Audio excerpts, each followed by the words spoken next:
Marriage once brimmed with passion, laughter, and trust.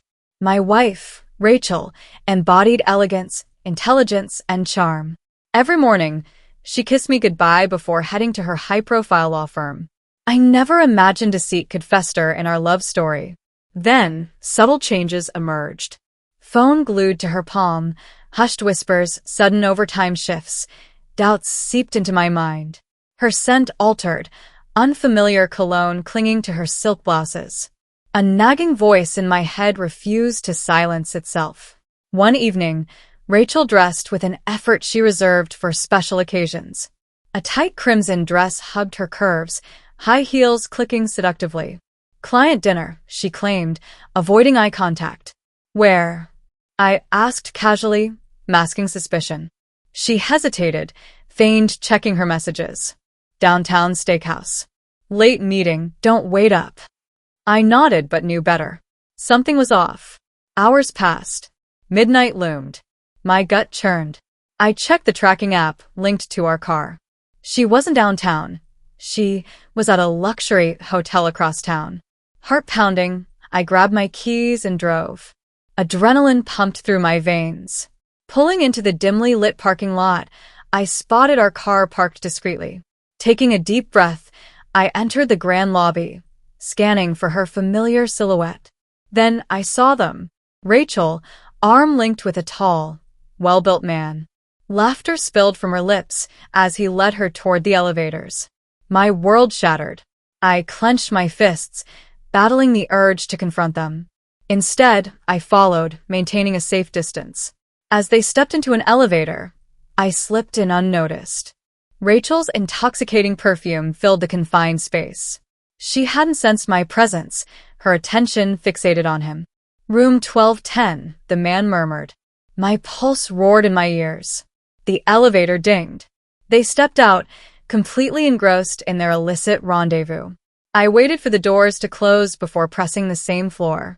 Once I reached their suite, I lingered outside, listening. Muffled voices, occasional laughter, then silence. I pulled out my phone, heart hammering. A mix of rage and heartbreak fueled me. I recorded a video of the room number, followed by a message to my private investigator friend. Need proof. Now. Within minutes, he replied. On it. Knowing confronting her now would achieve nothing, I left. Driving home, my mind spiraled. Memories of our wedding day, whispered promises, stolen kisses, tainted by betrayal. Morning arrived with an eerie stillness. I barely slept, my mind replaying the previous night like a never-ending nightmare. Rachel stirred beside me, her breathing slow, peaceful, like she hadn't just spent the night in another man's arms. I clenched my jaw, staring at the ceiling, wondering how long she had been playing me for a fool. She stretched lazily, then turned to me with a sleepy smile. Morning, she murmured, her voice soft, innocent.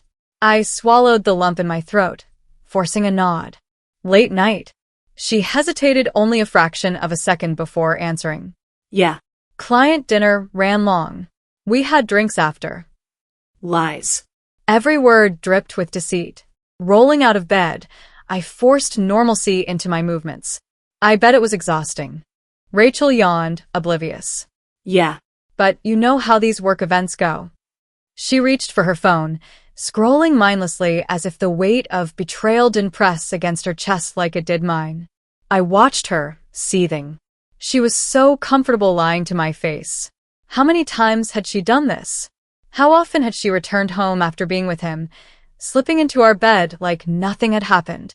The day passed in a haze. I went through the motions, waiting for my investigator's update. By evening, my phone vibrated. A message popped up. Got everything. Sending the file now. Heart pounding, I opened the folder.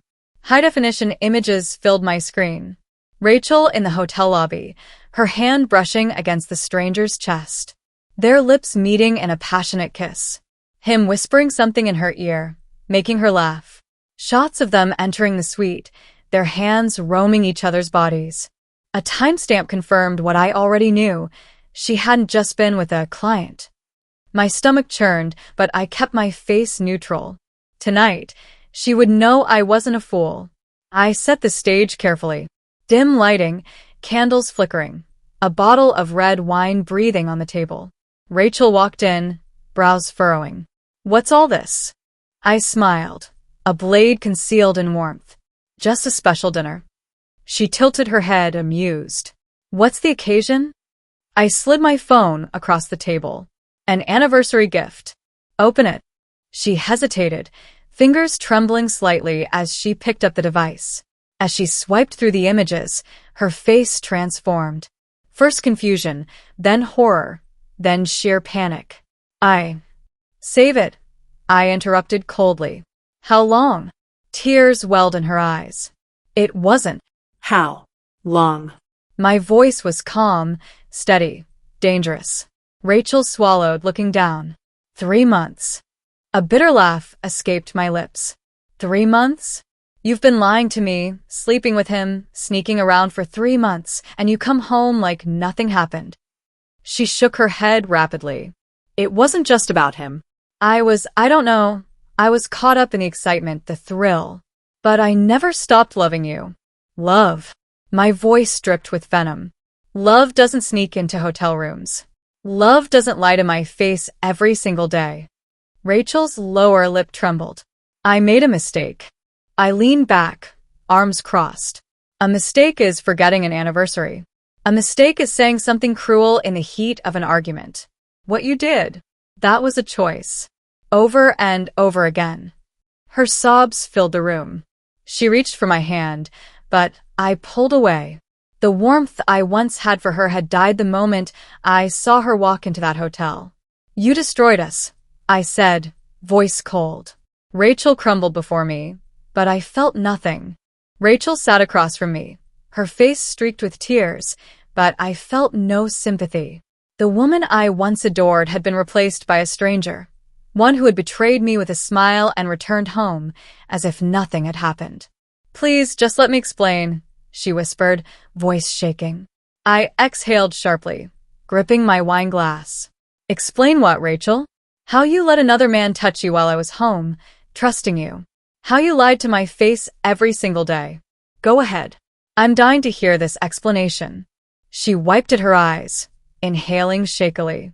I never meant for this to happen. I scoffed. Right. You just tripped and fell into bed with him. She flinched at my words, but I didn't care. My patience had run dry. It started when we worked late on a case, she admitted, voice barely above a whisper. He was charming, exciting, different. It wasn't supposed to be serious. Serious? I repeated, laughing bitterly. Rachel, you didn't have a one-time lapse in judgment. You had a 3-month affair. You lied to me every single day while sneaking around with him. And what? You expected me to never find out. She squeezed her hands together, knuckles white. I didn't think, okay? I was selfish. I felt like something was missing between us, and he made me feel alive again. Alive. The word twisted in my gut like a knife. So, I wasn't enough? Tears rolled down her cheeks as she shook her head furiously. It's not like that. I love you, I do. I got caught up in the rush of something new. Something new. That was all it took for her to throw away everything we had built together? I stood abruptly, shoving my chair back. You disgust me, Rachel. She gasped. Please, don't say that. I'll end it. I swear. I'll do anything to fix this. I stared at her, my heart numb. Fix it.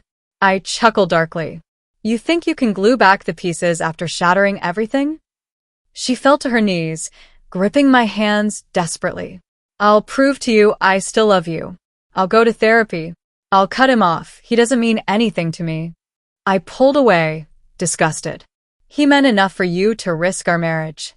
Silence stretched between us, heavy and suffocating. Then I spoke the words that sealed our fate. I'm done, Rachel. Her eyes widened. No. We can get through this. I'm done. My voice was final. She sobbed, breaking completely. But her pain didn't move me. I had given her my heart, my trust, my everything, and she had thrown it away for a few nights of lust. There was nothing left to save. Rachel's sobs filled the air, raw and desperate, but I felt nothing. No pity, no regret, only the quiet satisfaction that came with knowing I was walking away from a woman who never deserved me. She crawled toward me, hands trembling. "Please," she choked out. "Don't leave me." I looked down at her, at the woman who once made my world feel complete. Now, she was nothing more than a stranger wearing my wife's face. "You made that decision for me the night you let him touch you." Her sobs turned into gasping breaths. "I'll do anything, anything to fix this." I shook my head, stepping back. "It's too late." I grabbed my phone and pressed a few buttons. I sent everything to my lawyer. "The divorce papers will be ready soon." Rachel's face crumpled. No, please. I don't want a divorce." I chuckled bitterly. "You didn't want me either." Her breath hitched, her entire body shaking. "It was a mistake." "No." I cut her off, my voice firm. "A mistake is spilling coffee on your shirt. A mistake is forgetting an appointment. You didn't make a mistake, Rachel. You made a choice. Asterisk, asterisk." She opened her mouth, then closed it, realization dawning on her. She had lost me. I turned on my heel, heading for the door. "I'll be staying at a hotel until I figure out the next steps. Don't contact me." "Wait," she screamed, running after me. "I'll change. I swear I'll be better. Just don't leave me." I paused, gripping the doorknob. Then, without looking back, I said the last words I would ever say to my wife. "You should have thought about that before you destroyed everything." And with that, I walked out. As I stepped into the cold night, a weight lifted from my shoulders. For the first time in months, I could breathe. Rachel had broken me, but she didn't define me. This wasn't the end. It was my new beginning.